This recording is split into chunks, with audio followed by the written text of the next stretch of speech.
এবার ঢাকাবাসীর ঘাড়ে নিঃশ্বাস ফেলছে ভয়ঙ্কর সাপ রাসেল ভাইপার। গ্রাম চড়া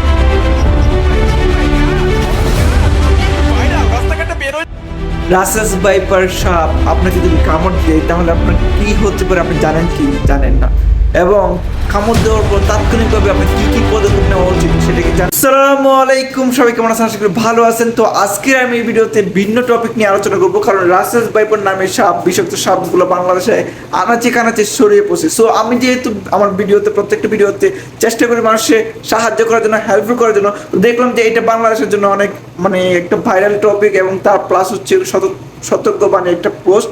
সো আমারও কেন জানি মনে হলো আমি একটু নেট থেকে দেখি যে আসলে রাসেল ভাইপার যে সাপগুলো বিষাক্ত, এটা হচ্ছে মূলত ইন্ডিয়া। আমি একটা চ্যানেলে দেখছিলাম ইন্ডিয়ার ভিডিওগুলোতে, তো এটা কামড় দিলে হচ্ছে মানুষ শতকরা 98% বা বেশিরভাগ মানুষই মারা যায় সাথে সাথে যদি পদক্ষেপ না নেয়। তাহলে আজকে আমরা এই ভিডিওতে দেখবো হচ্ছে জানার চেষ্টা করবো যে রাসেল ভাইপার সাপ কামড় দিলে কি করণীয়, বা কামড় থেকে বাঁচার জন্য আমরা কি কি পদক্ষেপ প্রথম অবস্থায় নিব।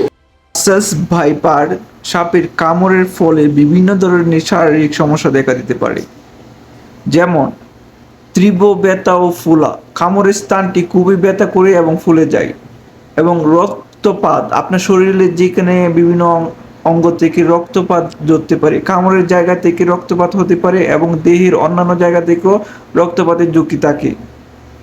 তারপর যেটা হচ্ছে সেটা হচ্ছে রেনাল ফেইলিওর, মানে কিডনি বিকলতা হতে পারে, এবং যা খুবই বিপজ্জনক। রক্তচাপ কমে যাওয়া, 4 নম্বর হচ্ছে রক্তচাপ কমে যাওয়া, এবং রক্তচাপ কমে যাওয়া মানে বিপজ্জনকভাবে কমে যেতে পারে।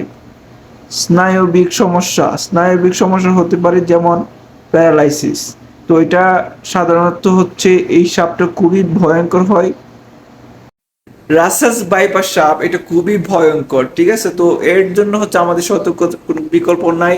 আর রাসেল ভাইপার সাপ যদি কামড় দেয় শরীরে, আপনার শরীরে হচ্ছে বেশিরভাগ বিভিন্ন অঙ্গ নষ্ট হওয়ার সম্ভাবনা থাকে, এবং যে জায়গায় কামড় দেয় সেই জায়গায় পচে যাওয়ার সম্ভাবনা থাকে। এমনকি আমি একটা রিপোর্টে দেখলাম যে একটা ডাক্তার বলতেছে রাসেল ভাইপারে যখন কামড় দিচ্ছে, কামড় দেওয়ার পর অন্যান্য সাপ যদি কামড় দেয় তাহলে সে 3 দিন পর বুঝতে পারে সেই কামড় দেওয়া ব্যক্তিটা বাঁচবে কিনা, ঠিক আছে? তো 3 দিন পর সে সম্পূর্ণ সুস্থ হয়ে যেতে পারে। বাট রাসেল ভাইপার যদি কামড় দেয়, সে অনেকে আছে সুস্থ হয়ে বাড়িতে আসার পরও মারা যায়, ঠিক আছে? এখন কারণ কামড় দেওয়ার পর কি কি করণীয় আপনাদের সেটা সম্পর্কে আমি একটু জানানোর চেষ্টা করি। কাউকে যদি রাসেল ভাইপার সাপ, বিষাক্ত সাপটা যদি কামড় দেয়, তারপর কামড় দেওয়ার পর আপনার কি কি করণীয় হইতে পারে, বা আপনার পরিচিত কাউকে কামড় দিলে তাৎক্ষণিকভাবে কি কি করবেন। প্রথম অবস্থায় হচ্ছে যে ব্যক্তিকে কামড় দিবে তাকে শান্ত থাকতে হবে। আহত ব্যক্তিকে শান্ত ও স্থির থাকতে বলতে হবে, ঠিক আছে? দ্বিতীয় হচ্ছে আক্রান্ত অঙ্গটি নড়াচড়া কম করবেন। যেখানে আপনাকে কামড় দিছে ওই অঙ্গটা নড়াচড়া কম করবেন। আপনার যদি পায়ে কামড় দেয় তাহলে পায়ে হাঁটবেন না, আপনি যে কোনো ভাবে বসে যাবেন, এবং বসে অবস্থায় আপনি মেডিকেলে যাবেন। বাট আপনি যখন হাঁটবেন রক্ত চলাচল স্পিড বেড়ে যাবে, যে কারণে বিষটা শরীরে দ্রুত ছড়িয়ে পড়তে পারে। তৃতীয়ত হচ্ছে বিষ অপসারণের চেষ্টা করবেন না, মানে বিষগুলো হচ্ছে আমাদের অনেকেই পুরাতন কালচার আছে যে মুখ দিয়ে বিষ চুষে বেশ করার চেষ্টা করুন, এরকম। তো এই টাইপের কিছু করবেন না, উজারের কাছে যাবেন না।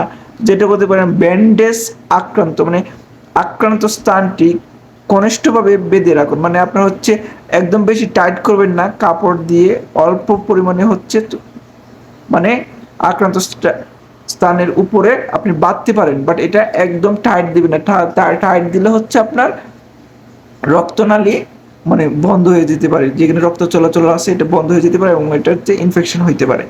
তারপর হচ্ছে শীঘ্রই হাসপাতালে যান, মানে আপনার আশেপাশে যে হাসপাতালগুলো আছে, উপজেলা হইতে পারে বা জেলা হইতে পারে, খুব দ্রুত বাইক বা সিএনজি দিয়ে চলে যাওয়ার চেষ্টা করবেন, খুবই দ্রুত। তো এটাতে গেলে আপনার হয়তো প্রাথমিক চিকিৎসা করতে হবে। প্রাথমিক চিকিৎসা বলতে অ্যান্টিভেনম নেই, বিষ প্রতিষেধক প্রয়োগ করা জরুরি। এখানে গেলে ডাক্তাররা দেখবে, আপনি যখন বলবেন যে রাসেল ভাইপার কামড় দিচ্ছে, তাহলে তারা অনেক গুরুত্ব সহকারে দেখবে, এবং তারা তাদের সর্বদা চেষ্টা করবে যে আপনাকে বাঁচানোর জন্য, ঠিক আছে? তো আরেকটা হচ্ছে প্রেশার ব্যান্ডেজ ও ইমোবিলাইজেশন। এটা হচ্ছে ডাক্তাররা করে, আপনি যখন মেডিকেলে যাবেন তারপর হচ্ছে ওরা এটা প্রয়োগ করতে পারে, ঠিক আছে? তো রাসেল ভাইপার কামড়ানোর পরে চিকিৎসা দ্রুত ও সঠিকভাবে না হলে এটি প্রাণঘাতী হতে পারে। তাই প্রাথমিক চিকিৎসা নেওয়ার পর দ্রুত চিকিৎসা কেন্দ্রে যাওয়া অবশ্যই চেষ্টা করবেন।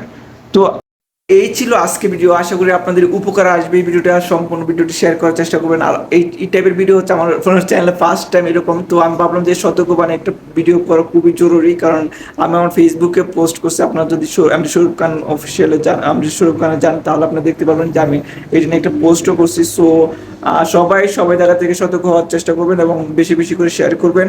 এই ধরনের মানুষদের জানতে পারে যে কামড় দিলে কি কি করণীয় এবং কি কি করানো উচিত না। আমাদের অনেকেরই ভুল ভ্রান্ত আছে যে আগিলা মানুষের কামড় দিয়ে ব্লেড দিয়ে বিষ বের করতো, এগুলো একদিন করতে যাবেন না, আপনি মেডিকেলে চলে যাবেন ডাইরেক্টলি। ওকে, সবাই ভালো থাকবেন, আসসালামু আলাইকুম।